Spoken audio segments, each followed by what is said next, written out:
Ya,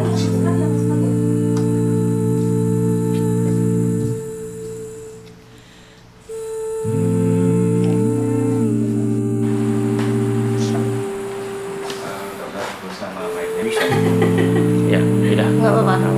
Ini ya. Lihat kamera. Oh, oke. Halo, nama aku Sherly. Saya ibu dari 1 orang anak.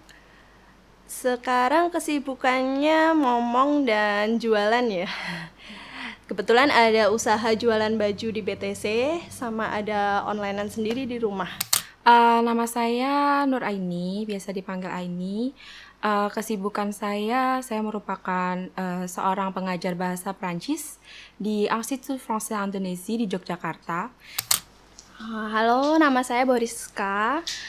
Saat ini kesibukan saya baru mulai usaha mengembangkan bisnis dengan suami di bidang bakery. Nama saya Revica Permatasari, biasa dipanggil V. Kesibukan saya sebagai ibu rumah tangga. Di rumah sambil jualan online GoFood dan GrabFood, Mommy's Pizza, dan Crispy Fire Chicken di sumber rumah saya. Pekerjaan laki-laki yang bisa dilakukan banyak sih. Laki-laki itu kan ini ya identik dengan motor, mobil, bengkel gitu ya. Kebetulan aku dulu pernah punya pengalaman untuk bongkar pasang aki mobil sendiri, terus ke bengkel servis mobil sendiri. Jadi aku cewek sendiri di antara bapak-bapak. Terus kalau untuk urusan dapur kayak pasang gas LPG, terus angkat galon, itu udah makanan sehari-hari. Kayak angkat galon, angkat LPG, karena ya suami itu lebih banyak di luar sih, jadi aku kayak ya mandiri aja gitu. Kalau nggak bisa itu baru ada dia, tapi kebanyakan mayoritas bisa semua. Suami mencari nafkah gitu, tugasnya istri ini di rumah aja gitu nggak ada. Jadi kita juga kerja sama bareng. Kalau yang di rumah semua pekerjaan suami bisa sih saya lakukan, kayak angkat-angkat barang atau angkat. Soalnya suamiku kalau dimintain tolong suka ini lama, kitanya keburu haus atau keburu ini nih nggak ada waktu buat masak gitu kan. Jadi mesti cepet aku kerjain sendiri. Terus apalagi ya? Kalau aku mayoritas semua bisa, karena kalau suami aku itu lebih kayak dia tuh cowok tapi kalem ya. Bahkan marah aja nggak bisa dia, ya. Marah aja dia nangis gitu. Apa akunya yang terlalu keras dan terlalu galak ya enggak juga sih. Jadi semua bisa gitu. Alhamdulillah. Ya. Angkat galon atau kalau ganti gas saya belum berani mungkin. Terus kalau misal ada bocor genteng apa itu ya itu suami, karena kan kita sebagai perempuan mungkin kita nggak berani untuk naik ke atas kayak gitu. Paling gitu aja sih. Bawa mobil aku bisa, bawa motor laki bisa, semuanya bisa. Jadi aku nggak mengandalkan sepenuhnya tentang suamiku. Semua pekerjaan sebetulnya bisa dikerjakan baik laki-laki maupun perempuan, karena kita dilahirkan sama, cuman beda gender. Tapi yang terkadang itu ada laki-laki yang merasa dirinya bisa, jadi kamu nggak usah mengerjakan. Ada juga wanita yang mungkin, tidak semua, saya berharap nggak banyak yang seperti itu, yang merasa kamu aja deh, aku nggak mau kotor gitu. Tetap pada kodratnya sih, ada hal yang kita tuh nggak bisa gitu ya, kayak ganti lampu misalnya, harus manjat-manjat kan aku takut. Terus berhubungan sama listrik itu aku juga nggak bisa gitu. Ganti ban kebetulan tahu aja caranya, cuma belum pernah lakuin misalnya kayak gitu. Jadi tetap ada hal-hal yang aku nggak bisa lakuin gitu. Jadi kalau untuk memperingati Hari Kartini dan meneruskan perjuangan Kartini, kita harus membuka diri lagi mungkin ya, belajar bahwa kita itu sama-sama harus belajar, sama-sama harus saling melengkapi. Yang bisa ngasih masukan, ayo kamu bisa, kita saling mendukung aja gitu. Terus kenapa harus diperingati? Menurut saya sih Hari Kartini itu kenapa harus diperingati, itu sebagai tanda bahwa perempuan itu lebih menunjukkan potensinya dibanding dengan kaum laki-laki. Jadi punya hak yang sama lewat Kartini, lewat perjuangan Raden Ajeng Kartini, kita diingatkan kembali akan hak-hak perempuan yang setara dengan laki-laki. Sebuah wanita bisa memperjuangkan haknya sebagai wanita, dimulai dari Kartini. Ya, Kartini itu yang memulai sekarang wanita jadi boleh bekerja, nggak cuma lelaki aja, boleh mencari nafkah, boleh memperjuangkan haknya sebagai wanita, bisa bekerja seperti lelaki, nggak hanya cuma hidup di rumah aja gitu. Seorang Raden Ajeng Kartini itu berperan besar di kehidupan kita yang akan datang gitu, sebagai seorang wanita juga ya. Mungkin dia berjuang dari awalnya sebagai membuat kita lebih setara gitu dengan gender laki-laki gitu. Ya karena untuk mengenang ibu kita Kartini zaman dulu yang udah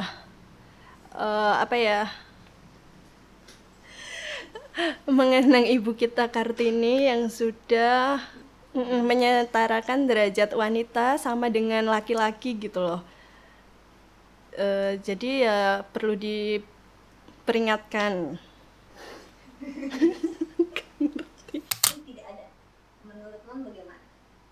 Andai Hari Kartini tidak ada, mungkin saya pribadi akan memperingati menunjuk satu tanggal sebagai Hari Perempuan versi saya sendiri.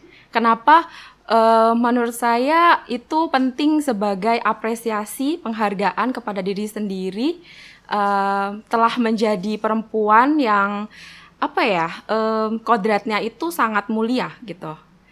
Dan perjuangan perempuan tuh nggak mudah, banyak yang harus dilakukan, banyak yang harus dikerjakan. Jadi mungkin kalau tidak ada Hari Kartini, saya akan membuat satu hari untuk memperingati sebagai penanda pada diri saya sendiri sih. Sangat disayangkan ya, karena kita wanita bisa seperti sekarang ini karena Kartini. Kartini sangat berjasa sekali. Kalau Kartini nggak bikin suatu emansipasi wanita, itu kita nggak bisa bebas gitu loh. Kita cuman di rumah, cuman sebagai ibu rumah tangga ngurus anak aja, cuman ngurus kerjaan rumah. Kayak misalnya kerjaan rumah ya bersih-bersih rumah gitu aja, nggak bisa keluar-keluar. Kalau misalnya sekarang kan ada wanita karir, bisa kerja keluar rumah. Dulunya saya juga wanita karir, tapi saya lebih memilih fokus ke anak. Jadi saya bisa di rumah juga sama anak, tapi juga bisa mengembangkan bakat saya yang memasak. Jadi saya bisa jualan online makanan seperti itu. Kalau nggak ada Kartini kayaknya nggak asik gitu. Mungkin kita lebih struggling lagi untuk menyesuaikan diri dengan kehidupan yang akan datang ya gitu.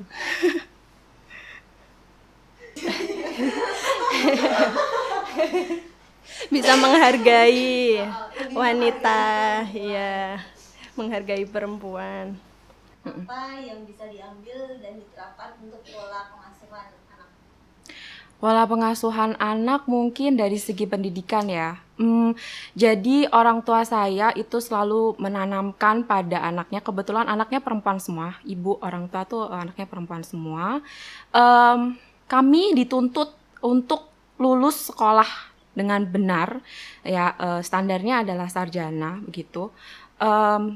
Dan nantinya itu kita harus mandiri secara finansial. Jadi mungkin hal yang bisa kita teladani dalam pengasuhan anak adalah kita memberikan hak kepada anak berupa pendidikan, terutama untuk anak perempuan. Jadi jangan sampai dia tidak mandiri secara finansial meskipun ada dukungan suami gitu ya. Tapi menurut saya pendidikan itu penting. Kalau Kartini itu dia mendidik anaknya, dia emansipasi wanitanya dia tuh keluar ya. Jadi nanti kalau misalnya, karena kebetulan anak saya laki, saya jadi kurang tahu ya. Kalau misalnya nanti saya punya anak perempuan, saya bangga gitu, seperti saya gitu, bisa memperjuangkan haknya gitu. Jadi bisa bebas mengeksplor apa yang ada dalam diri saya, keinginan saya mau jadi apa gitu, nggak harus diam duduk di rumah aja gitu. Untuk parenting, karena saya memang belum punya omongan ya gitu di kehidupan yang nyata, di keluarga lah gitu. Intinya saya selalu berpegang teguh gimana caranya untuk kita itu bisa berdiskusi, bertukar pikiran, berkompromi, walaupun dengan suami atau dengan siapapun itu kita bisa saling berdiskusi gitu. Jadi tidak ada yang kamu yang memegang kendali keputusan dan saya akan mengikuti, enggak. Kita harus sama-sama.